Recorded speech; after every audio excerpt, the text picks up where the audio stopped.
A Alberto Fortes e Alfonso Rodríguez veñen en representación do proxecto Cárcere. É o proxecto de máis proximidade que temos.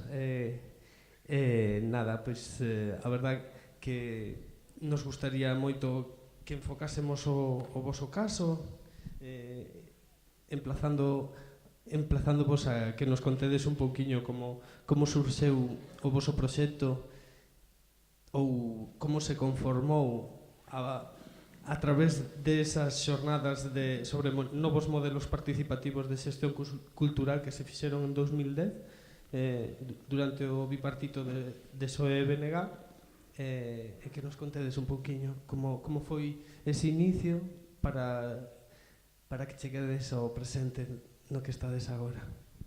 Vale, pois para comezar dar as grazas, non, polo convite e sobre todo porque fai un par de días, como estabas comentando, celebramos o aniversario dos 7 anos o inicio, por así decirlo, de Proxecto Cárcere, non? Proxecto Cárcere surde nese encontro de novos modelos de xestión, nunhas jornadas como as que se están celebrando agora, no 2010, entre o 19 e o 20 de novembro. Esas jornadas se organizaron no que é o Instituto Ángel Casal de Monte Alto, non?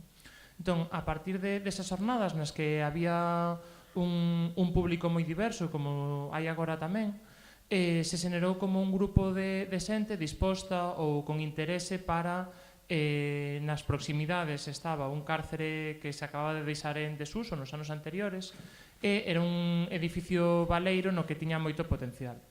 Entón, todas as persoas que estaban participando neses encontros, dende artistas, dende persoas que viñan de movimentos sociais, dende persoas das asociacións de veciños e de diferentes colectivos, a posteriori desas jornadas, e nas propias conclusións das jornadas, viron a potencialidade de que tiña ese espazo e a posibilidade de xenerar un grupo de traballo que pudese demandar un uso sociocultural e da memoria histórica, xa que tamén estaban colectivos asociados á memoria histórica, xa que era un cárcere bastante relacionado coa represión franquista na cidade, e empezar a traballar sobre eso, non? Entonces, eso foi o punto de inicio, o arranque para a creación de Proxecto Cárcere. Tal e como existe Proxecto Cárcere hoxe en día como plataforma que empezou a aglutinar a moitas outros colectivos, non aparece ata comezos do 2011. Empezaron a haber unha serie de reunións como posteriori desas jornadas e empezou a surdir a idea da posibilidade de crear unha plataforma que aglutinase a toda esa xente que tiña esa iniciativa e incorporar a nova xente que ao mellor estaba dende afora para solicitar un uso e dotar de actividade ese espazo, non? A realidade nestes 7 anos foi moi diversa, xa que nun primeiro momento dunhas jornadas tan potentes como as de agora había unha gran cantidade de xente motivada a recuperar ese espazo, pero co paso do tempo e as diferentes barreiras que iremos contando despois, pois o grupo de xente que existía nun comezo se foi minguando, non? Ata o momento máis ou menos actual, no que existe pois máis ou menos un resurdimento, por así decirlo, e unha idea de posibilidade de dotar de vida outra vez ese espazo, non? Nesas primeiras reunións, non sei se tamén estaba o grupo de veciños de Monte Alto que reclamaban convertir o cárcere, estaban, non sei se eran activos dentro desas... Sí, es decir, xa existían cando, despois deste xornadas, existían xa grupos que viñan demandando o uso dese cárcere. Un dos grupos así que levaba tempo era a propia Asociación de Veciños de Monte Alto, como comentabas. Sí, desde 2004.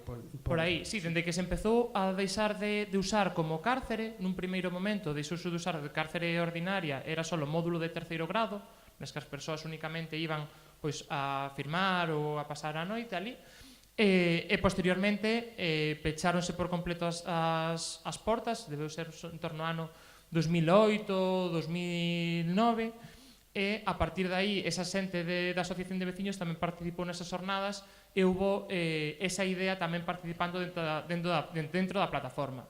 Pero dentro da plataforma, ademais da Asociación de Veciños, había artistas a nivel particular, cooperativas de consumo responsable, a Radio Comunitaria da Coruña, xente de Coac FM, xente diferentes da Marcha Mundial das Mulleres, xente da memoria histórica, é dicir, que era como unha xente moi diversa que viñan de ámbitos moi diferentes que se aglutinaron por un obxectivo ou unha idea común de poder dotar de uso un espazo que estaba abandonado, non? Na cidade.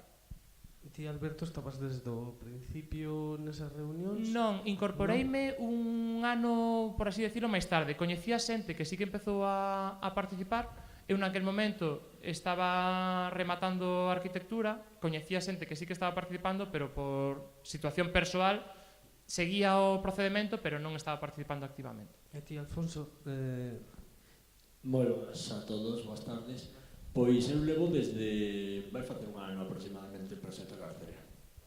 E como se ven desde esas diferentes perspectivas o que leva xa tanto tempo traballando no proceso e alguén que se incorpora de novo no proxecto?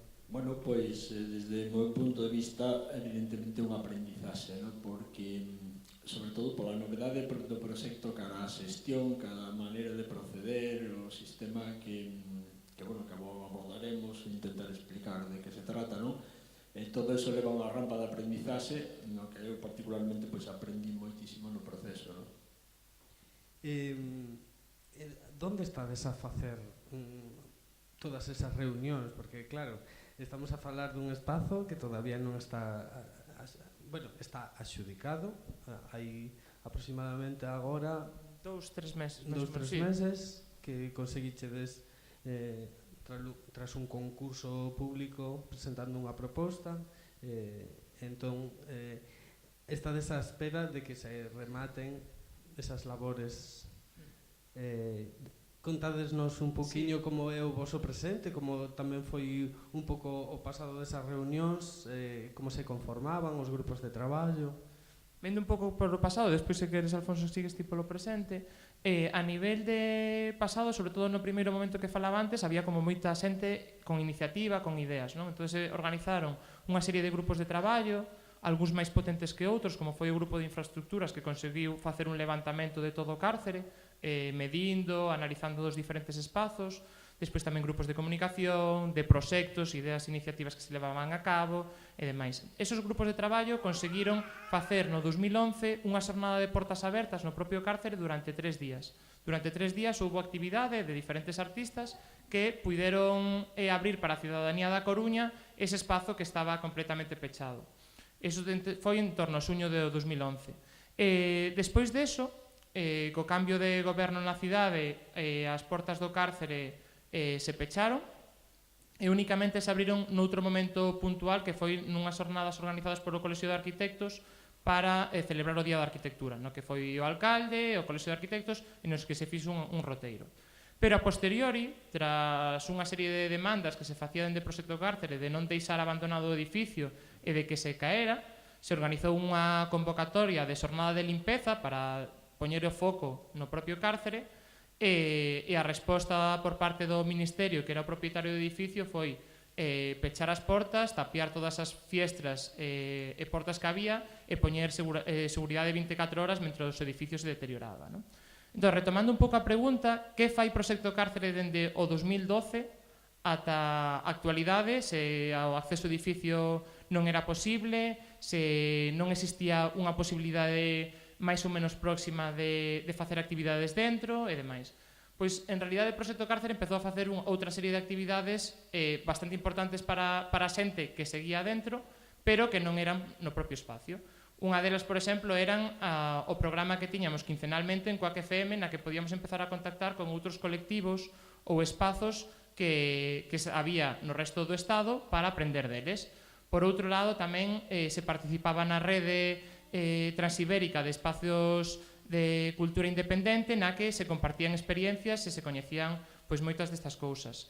Se empezou a traballar, nos empezamos a reunir como dende o comenzo en asambleas abertas mensualmente, e esas asambleas, como non tiñamos un espazo, íbamos rotando nos diferentes bares ou espazos da Coruña que nos permitían ter unha xuntanza ali. Entonces, moitas veces era como un pouco contradictorio, estamos demandando este espazo, pero non temos tampouco un futuro próximo posibilidade de utilizalo, non? Eso no últimos 2 anos ou ano cambia na situación un pouco actual na que nos atopamos, non, Alfonso? Sí, actualmente, bueno, ainda non podemos entrar na cárcel para reunirnos en él, saberedes todos que está en obras ahora mismo, que se prevé que finalicen no mes de xaneiro, e de momento seguimos pois reuníndonos fundamentalmente en bares, espazos como Fiandón, por exemplo, ou como unha asociación que participe do proxecto Cárceres Son de Aquí, que é unha asociación de gaiteiros e folclore da terra, e nos cedece gratuitamente o espacio, entón, en outro dos lugares de reunión, non? Despois, o proxecto Cárcere, esas reunións están facéndose nas as asambleas que é mínimamente unha vez ao mes, e cando se reúne toda a asamblea, e despois está confeccionado como grupos de traballo. Os grupos de traballo xa se reúnen pois moitas veces nestes sitios ou noutros, non? Incluso en algunha casa de algunha xente, incluso tamén. Son grupos máis pequenos que son grupos operativos, non? Que o que fan é levar a cabo aquelas funcións que se acordaron previamente na asamblea. Como quere desartellar a xestión dese espacio de creación e pensamento libre, non? En que cales son as liñas de traballo? Xa apuntache desa, antes a da memoria, a de un espacio cultural, pero cales son as liñas máis... cal é a identidade de Proxecto Cárcere máis aló da reivindicación do espacio en que se conforma, non? Ou que se vai a conformar, no que se vai a ubicar, perdón. Hai un pouco, dentro do colectivo Proxecto Cárcere, sempre existe a idea de mudar ou de transformar coas accións que se fagan dentro dese espazo a realidade pasada do espazo, non? É un espazo de represión, de reclusión, un espazo duro.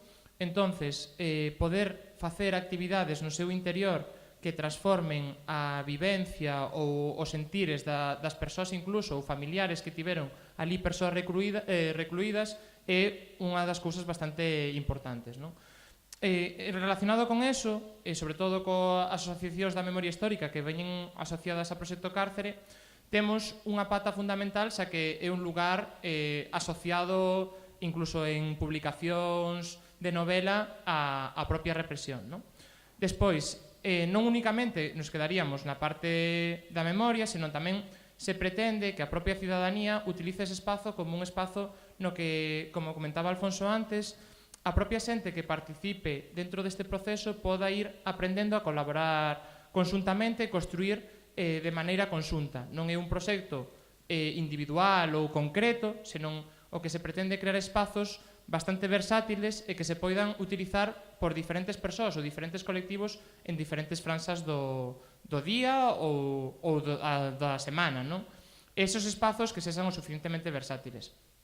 A día de hoxe, a situación actual por parte do convenio de cesión é por un ano, non é do todo cárcere, senón é únicamente dun 25% do espazo, e se pretende intentar facer a maior cantidade de actividade cultural e social relacionada co barrio e coa cidade e tamén coa área metropolitana para que sexa un foco de atracción na propia cidade. Creemos que é un elemento clave que pode axudar moito.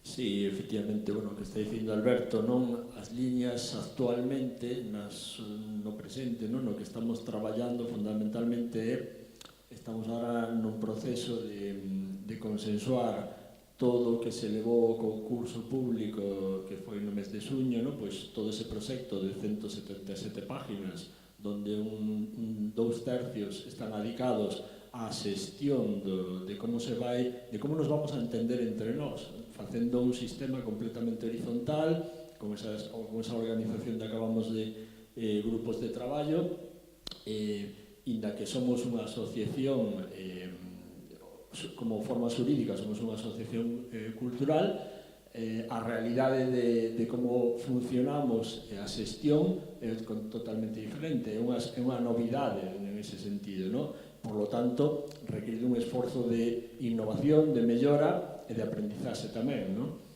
Nese proceso estamos, xa digo, o gordo, digamos, do que se levou ao proxecto do Concello, e agora estamos para consensuar e rematar, pincelar aquelas partes que nos queden, tratar de mellorar ese punto, non? Eso por unha banda. Despois, por outra banda, tamén estamos na mellora de canles de comunicación entre nós e de ferramentas, sobre todo digitais, pola era na que estamos, para artellar mellor todo o proceso, vale? Que fluya a comunicación entre todos, que é un dos elementos máis importantes, e sobre todo abordar o que nos espera no futuro, o que pretendemos, que é, bueno, pois que se xa un referente cultural, sociocultural da cidade. Todo eso leva implícito un movimento de xente, de accións e demais que ten que estar ben artellado para que as cousas fluyan, non? En ese proceso andamos. Tamén, concretamente, se fan cuestións como un evento que hai o día 2, que é de cultura de barrio, un evento concreto que onde vamos a falar justamente con xente invitada de centros autoxestionados, non? Paralelamente unha labor que está facendo tamén o Proxecto Cárcere. Son esos sistemas de relacións que estades a establecer con outros centros que teñan unha proximidade xa sexa ideolóxica ou funcional.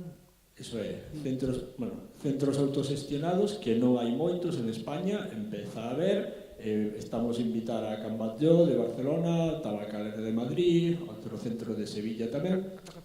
A Casa Pumarejo tamén. A Casa Pumarejo, non recordaba o nome. Eses son pois a xente que la salva máis tempo, non? Levan unha trayectoria e queremos empaparnos un pouco do seu saber, non? Bueno, presentalo tamén á cidadanía, porque aquí pois pensamos recoller un pouco, plantexarse un proceso como ese, non? Vamos a ser unha novidade tamén aquí na Terra. Demandades desde a vosa página web a liberdade para construir un proxecto que non dependa de inxerencias políticas, non?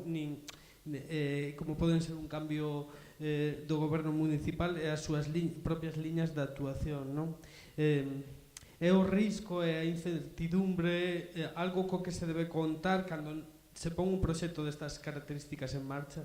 Sí, ao final, unha das cuestións que dende o comezo o Proxecto Cárcere o ten moi marcado é que sempre abogou pola negociación coas institucións. É dicir, en vez de buscar outras vías de poder utilizar ese espazo, sempre se abogou por ter unha negociación coa institución na búsqueda dun uso dese espazo e, aínda que ese camiño fose máis longo, puidese chegar nalgún momento, non? Eso que ocasionou, pois que durante épocas parecía que non iba a chegar nunca, non? Entón, despois de recorrer todo ese tempo, feito contactos con outras institucións, como comentaba antes Alfonso, de Can Batlló, nos comentaban esa idea que tiveron eles de poñer un prazo para abrir esas portas e poder empezar a utilizar ese espazo, non? Entón, esa negociación seguiu e o que prevíamos, o que buscamos é que non sexa unha cuestión de que un partido político ou un goberno municipal nun determinado tempo decida e que veña o seguinte e que se revirta eso e que se volva a fechar as portas e que se volva a deixar eso sen uso, non? Porque creemos que esa cidadanía ou a xente da Coruña pode tomar ese espazo como seu, ningún grupo político, ningún goberno municipal debería poder chegar e pechalas de maneira unilateral, non? Por así decirlo. E unha das cousas que está a ocorrer nos últimos meses, dende que saliu o concurso e a resolución e demais, é que están a chegar moitas propostas ou persoas que se interesan en poder, en Proxecto Cárcere, ou en poder levar a cabo algunha actividade no seu interior, e o que se está facendo é recoller todas esas propostas para intentar vertebrar ou organizar a posibilidade de que se podan levar a cabo a vez ou organizar de que maneira poden funcionar, non? Entonces estamos falando de que acertar e errar é unha condición indispensable para o propio desenvolvemento do proxecto, non? Falamos de que sen poder probar o que é a xestión práctica dun espazo é moi difícil poder siquera facer unha evaluación, porque non existe a oportunidade, non? Sí, a ver, o sea, evidentemente é un reto importante porque non hai moito historial na sociedade na que estamos dun proceso así, dun centro autosestionado, onde a cidadanía toma o control, digamos, dun centro que é de titularidade pública e a partir de aí, de maneira libre e horizontal, toda a xente se ten que artellar unha forma para entenderse. Non é sincero, evidentemente, que nadie sinta ningún agravio comparativo, todo o mundo teña a posibilidade de actuar e de facer o que lle apetezca dentro dunhos baremos de mínimos de respeto aos dereitos humanos, etc. ¿no? Entón, todo eso non é sincero, porque, xa digo, non hai un historial. Temos que nos buscar as fórmulas para, con cuestións de organización, por eso todo o tema de xestión que se fixo un esforzo moi importante nese sentido. E aí vai implícito o erro, o acerto, e iso vai a ser a millora, vai a ser o noso historial que nos leve paso a paso levando o proxecto adiante. ¿No? E con que apoios contades? Así, si nos podedes sacar. Apoios a nivel económico, a nivel persoal, a nivel grupal. É que todos esos apoios son fundamentais de todo, pero ao mellor si en relación, si me podes facer un resume en relación co económico, con apoio de recursos inmateriais, pero bueno, non sei. Vale, un pouco a nivel partindo, non? Tamén a nivel histórico e volvendo á actualidade. A nivel histórico, a nivel económico, a realidade era que era unha plataforma, un grupo de persoas que se organizaban demandando ese espazo. Entonces, non existía unha xestión cultural ou unha xestión de actividades, senón a cousas moi concretas, non? Como se comentaba antes no universo anterior, tamén comentaban eses espazos de poder compartir un picnic ou poder compartir un encontro, un lugar de celebración. Entonces, dende o Proxecto Cárcere, algo que se ten feito anualmente, co 20 de novembro, relacionado co aniversario, era como un aniversario da creación da propia plataforma, ¿no? Ese aniversario sempre foi como un espazo moi lúdico no que poder xuntarse dende comer un chocolate a facer unha exposición, a compartir un espazo, a compartir unha tarta, pero non únicamente a xente que estaba participando en Proxecto Cárcere, senón sempre que se puido intentouse facer na rúa para convidar a calqueira persoa a participar.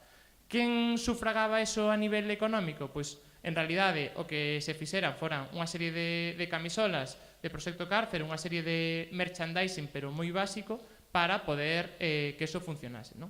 O que era máis potente nese momento eran os recursos humanos ou materiais da propia xente que participaba na plataforma, non? Porque o tempo que lle dedicaba e as relacións que empezaron a xurdir para podelas levar a cabo permitiu que durante 4 ou 5 anos sen posibilidade de ter acceso ao cárcere e sen ver futuro, a plataforma mantivese a súa vida, porque neste proceso de 6-7 anos, ao mellor nun primeiro momento había 20 ou 30 persoas, no momento final debíamos quedar 6 ou 7. Entonces existía como unha decadencia de, vale, eu lle estou dedicando tempo, pero non hai un obxectivo claro ou unha posibilidade de ver esa porta aberta con esa enerxía, non? Entón, eso cambia no momento que se ve a posibilidade de entrar no cárcere e empezar a facer actividades ou xestionalo, non? Entón, a nivel económico, que se ten avanzado moito e que sempre se buscou que fose un proxecto autofinanciado, é dicir, que existise un autofinanciamento e non depender dunha convocatoria pública ou depender dunha decisión política que puidese coartar esa liberdade que sempre que está na matriz do propio proxecto, senón temos que ser autoxestionados e autofinanciados para non coartar calqueira actividade que queiramos nun futuro e que o financiador ou a persoa que poña os cartos decida que non se leva a cabo. Tamén o proceso humano que falábamos nun primeiro momento que era tan forte que foi en decadencia, coa posibilidade de volver a facer actividade no cárcere, volveu a aparecer nova xente, non? Entonces, esta nova xente existe como a xente que leva moito tempo, moito desgaste, moito traballo de coñecemento de outros proxectos e nova xente que ven con moita enerxía e con moita iniciativa e con moitas gañas.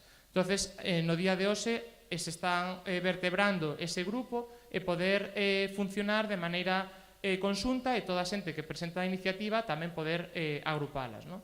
Entonces, os recursos, dependendo de cada un, estamos como empezando a pasar da teoría, do que se estaba falando, de coñecemento, de outras iniciativas a través do programa de radio ou de outras relacións, a intentar facelo práctico e poder xestionar ese espazo concreto.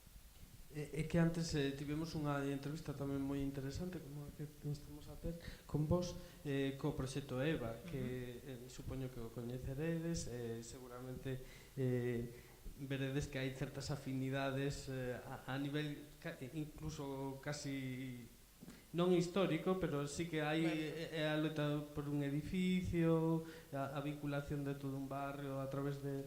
Pois nel contábanos que de algún xeito non tiñan bueno, que as súas actividades son sempre gratuitas, non? E que naide cobra, e que non sei se vos plantexades exactamente a mesma ou incluso o contrato que tedes firmado de cesión de uso, que é un contrato de cesión de uso, non? Sí. De cesión de xestión de espazo, non? Sí, vale. sí. Pois como se contempla, non? Si de algún xeito todas as actividades teñen que ser absolutamente gratuitas, si se pode ao mellor que algún tipo de actividade teña algún tipo de devolución hacia o espazo, non sei, eu pregunto para...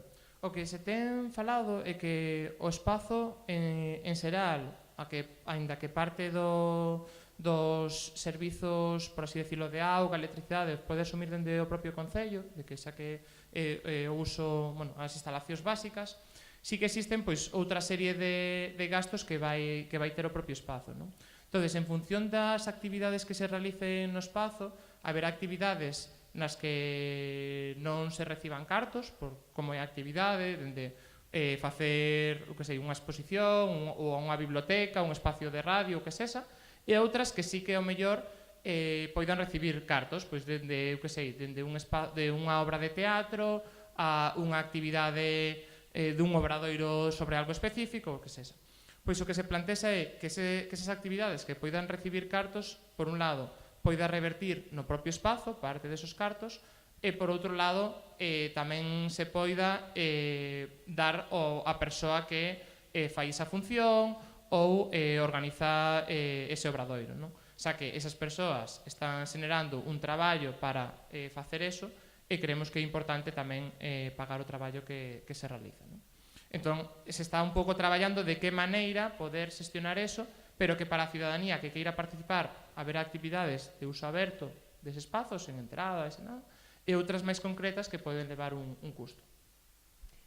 Antes de pasar a palabra, que xa vamos a pasar ao público, gustaríame, sempre empezamos pensando ou imaginando os espazos que presentamos, que nos faigan unha visita guiada a ese espazo, en plan, que encontrarías a min, neste caso, gustaríame que me fixerades unha visita guiada a un futurible proxecto Cárcere, non sei, moi próximo, ou se queredes tamén imaginar un pouco un futurible máis lonxano, non sei, é como, porque ao mellor proxetarse moito no tempo é un pouco complicado, pero ao mellor facer unha imaginación en curto plazo. Contádeme un poquinho como sería o que encontraríamos cando entrásemos en Proxecto Cárcere. Evidentemente é cuestión de vaticinar, non, nese sentido, pero bueno, vou intentar facelo. A persona que entre no cárcere o día que se inaugure, a partir de entón, o primeiro, que sobre todo no que se gastou o maior esforzo ata agora, vai encontrar un sitio con unha nova xestión, o sea, un sitio que particularmente eu penso encuadrado na nova era. Na nova era estamos falando dun sitio onde as cousas se fan de outra maneira, onde hai unha xente dedicada a mellorar a sociedade, vale? Nese sentido, un espacio libre donde todo o mundo que queira pode participar a facer calquera actuación que teña, que queira facer, porque aí foi onde se gastou todo o esforzo inicial de artellar, como decía, todo ese sistema de goberno para que de maneira completamente horizontal ninguén é máis que ninguén encontre o seu espacio onde poder actuar cada actividade que cada persoa queira facer, desde social ou cultural ou educativa ou tecnolóxica ou deportiva, o que queira, vale?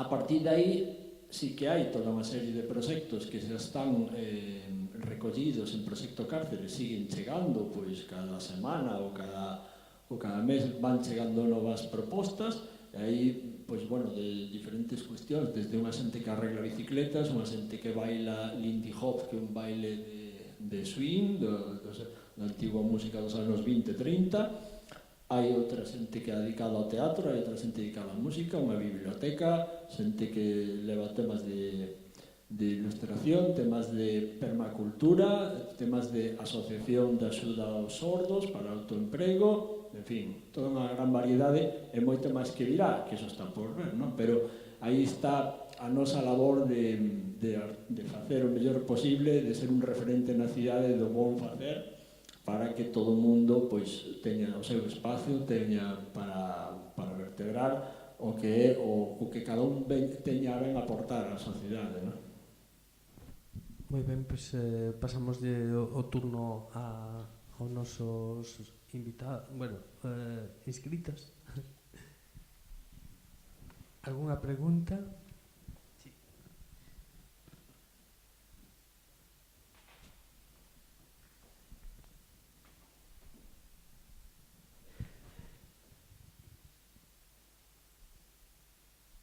Bueno, son Carmen Cotelo, pertenezo tamén tal e vou estar mañán no debate, non?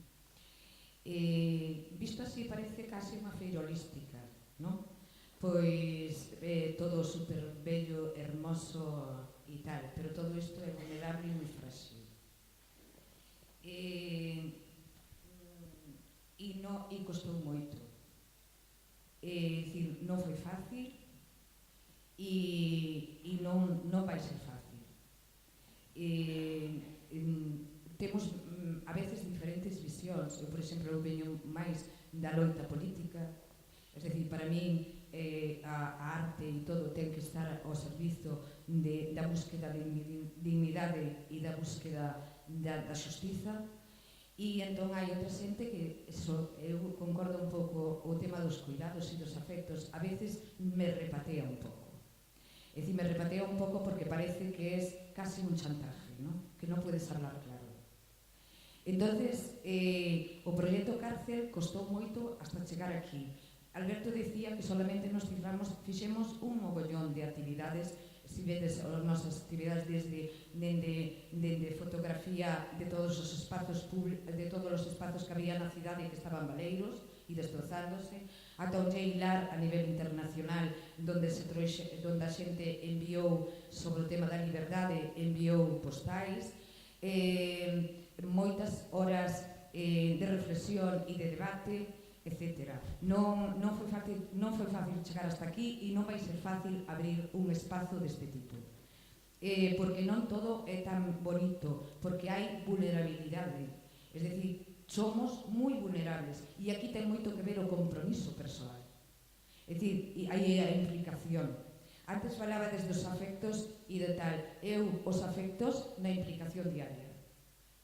No compromiso. Aí é onde están os afectos. Porque senón ti das a volta e de repente non atopas a ninguén.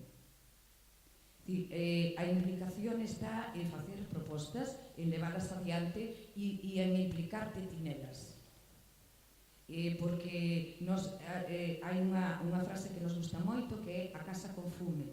É dicir, ti perteñeces a este proxecto mentras estés implicado nel e mentras funciones en el. É dicir, e aí nas asambleas, nos grupos de traballo, etc. Creo que agora mesmo falamos moito de afectos e moito de tal, pero implicámonos cando outro ten problemas. Eu como podo, antes falábamos do precariado, É dicir, nós vamos a ser precarios.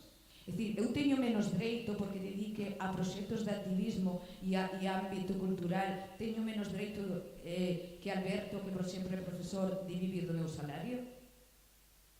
É dicir, son temas que hai que tratar e cousas que hai que definir, pero de ninguna maneira, porque parece que é moi sinxelo abrir un espazo deste tipo. Por que este espazo? Preguntaba outro día o señor de Madrid, que non me acordo como se chama, que escribiu tantas cousas. Santiago Eraso. Exacto. Por que vos empeñades no cárcere? Porque, señor, están vinculado a memoria da cidade. É dicir, porque aí houve mortos e porque eso non se pode esquecer. É dicir, non é un proxecto para calquer espazo, é un proxecto para un espazo de represión onde se ten que convertir en un espacio de liberdade e de seguridade. Entonces, Carmen, ti crees que entonces que o proxecto cárcere non existiría se non existiría o edificio da cárcere, non? Todos esos afectos, esas construcións que se están xerando, non? En torno a veciñanza ordenándose, se non houvese un espazo non habería esa conformación, non? Da cidadanía organizándose para encontrar un lugar mellor, non? A ver, eso depende de cada un. Eu non me houbera implicado. É dicir, non? Eu non me houbera implicado. Eu, cando entrei por primeira vez na prisión, eu son payasa, non? Entón, dixe, o primeiro que me suxire a mí neste espazo é 7 maneiras de suicidarme. É dicir, e parece moi macabro, pero foi a miña primeira impresión. Logo viñe todo o potencial artístico, é dicir, solo as rellas, o son, etc. Vexolle todas as posibilidades a nivel artístico e a nivel de outro tipo, pero sobre todo é o potencial e a memoria que garda a memoria que garda a cidade. O barrio de Monte, ademais está enclavado no barrio de Monte Alto, onde ten unha trayectoria política, é dicir, e hai que estudiala e hai que saber que existe. É dicir, donde ali houve moitas mortes. É dicir, e iso tamén hai que poñelo sobre a mesa. Por que te crees? É dicir, por que hai tanto interés en pechar esos lugares? Ou en acabar que desapareza? Agora tedes, creo que unha oportunidade, non? De que eso poda ir hacia algún lugar. Non sei, pregunto vos a vos tamén. Que pensades, non?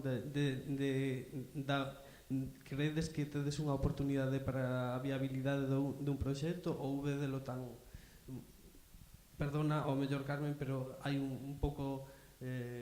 unha visión un pouco pesimista, ao mellor. Non digo que non teñas razóns, pero ao mellor é unha visión un pouco difícil, non? Se vos poñedes ao mellor tantas como si pensades na imposibilidade vai ser complicado facelo, non? Non, é dicir, ninguén dixo na imposibilidade, é dicir, simplemente que parecía que era holístico e que era super guai, que parecía que iba a nacer así como por xeneración espontánea, pois non, pois nace do traballo de xente comprometida. Aquí non se está negando o traballo de xente comprometida, creo que isto é de algún xeito unha homenaxe á xente comprometida que se está... estades aquí invitados como de primer nivel, sabes? Non sei. No, bueno, recollendo un pouco o que comentabas, eu creo que ao final, como calqueira outro proceso, todos os procesos son complexos e nunca os procesos salen ben a primeira, nin a segunda, nin a terceira. E cando aprendemos dos procesos? Cando nos equivocamos, cando erramos, decimos por aquí non, ao final por aquí tampouco, e vamos aprendendo a base dos erros. Se todo fose tan fácil de que fixéramos todo ben a primeira dificultade o proxecto se viría abaixo. Entón, os proxectos son difíciles e son duros, e o camiño é longo, e hai multitude de trabas e de obstáculos, como é lóxico. Pero hai que ir intentando saltalos, e cando cae te repós, volveste a levantar, te volves a enfrentar coa aprendizaxe que ten eso, é dicir, e moitas veces hai momentos nos que te caes, xa non quedan forzas, e hai que ver, aprender un pouco tamén de todos os problemas que houve ata ese momento para poder superalos e intentar seguir evolucionando, non? Entonces, ningún proceso dos que están aquí ou calqueira proceso, non só cultural, senón calqueira cousa que queiramos facer, nos vamos a errar e nos vamos a equivocar, senón non era algo, non é un aprendizaxe útil. Preguntando, sí? Temos que pechar. Vale. Pois é que quedanos... Sí, nada, non, gracias. Non é tanto unha pregunta, senón decirvos que queda moi pouco tempo de espazo disponible para nós. Dame bastante pena cortarvos a conversa que estaba agora nun punto bastante quente, que seguramente que dera moito que falar para todas, desculpade. Pero que queda simplemente media hora e non queremos deixar de polo menos introducir o universo que nos quedaba para o último termo do xornal de hoxe, que é o de recursos, que tamén está aí. Xa non nos imos mover de espazo, que era o que tiñamos pensado. Nada, Félix, despídete, eso. Sí. Bueno, simplemente agradecervos a vosa presencia, que grazas e que sobre todo moitísima enerxía e sorte e implicación, como dice Carmen, non? Porque de algún xeito a implicación é algo que na sociedade actual na que estamos é complexa a implicación, porque todos temos, as vidas son moi complexas, múltiples realidades, pero bueno, non sei, un bon desexo. Eu son veciña de Monte Alto, espero pasarme polo Cáceres tamén. Moitas grazas por estar aquí. Grazas a vos polo convite. Eres benvido e igualmente ao resto do público e de toda a cidadanía, benvidos ao Cáceres.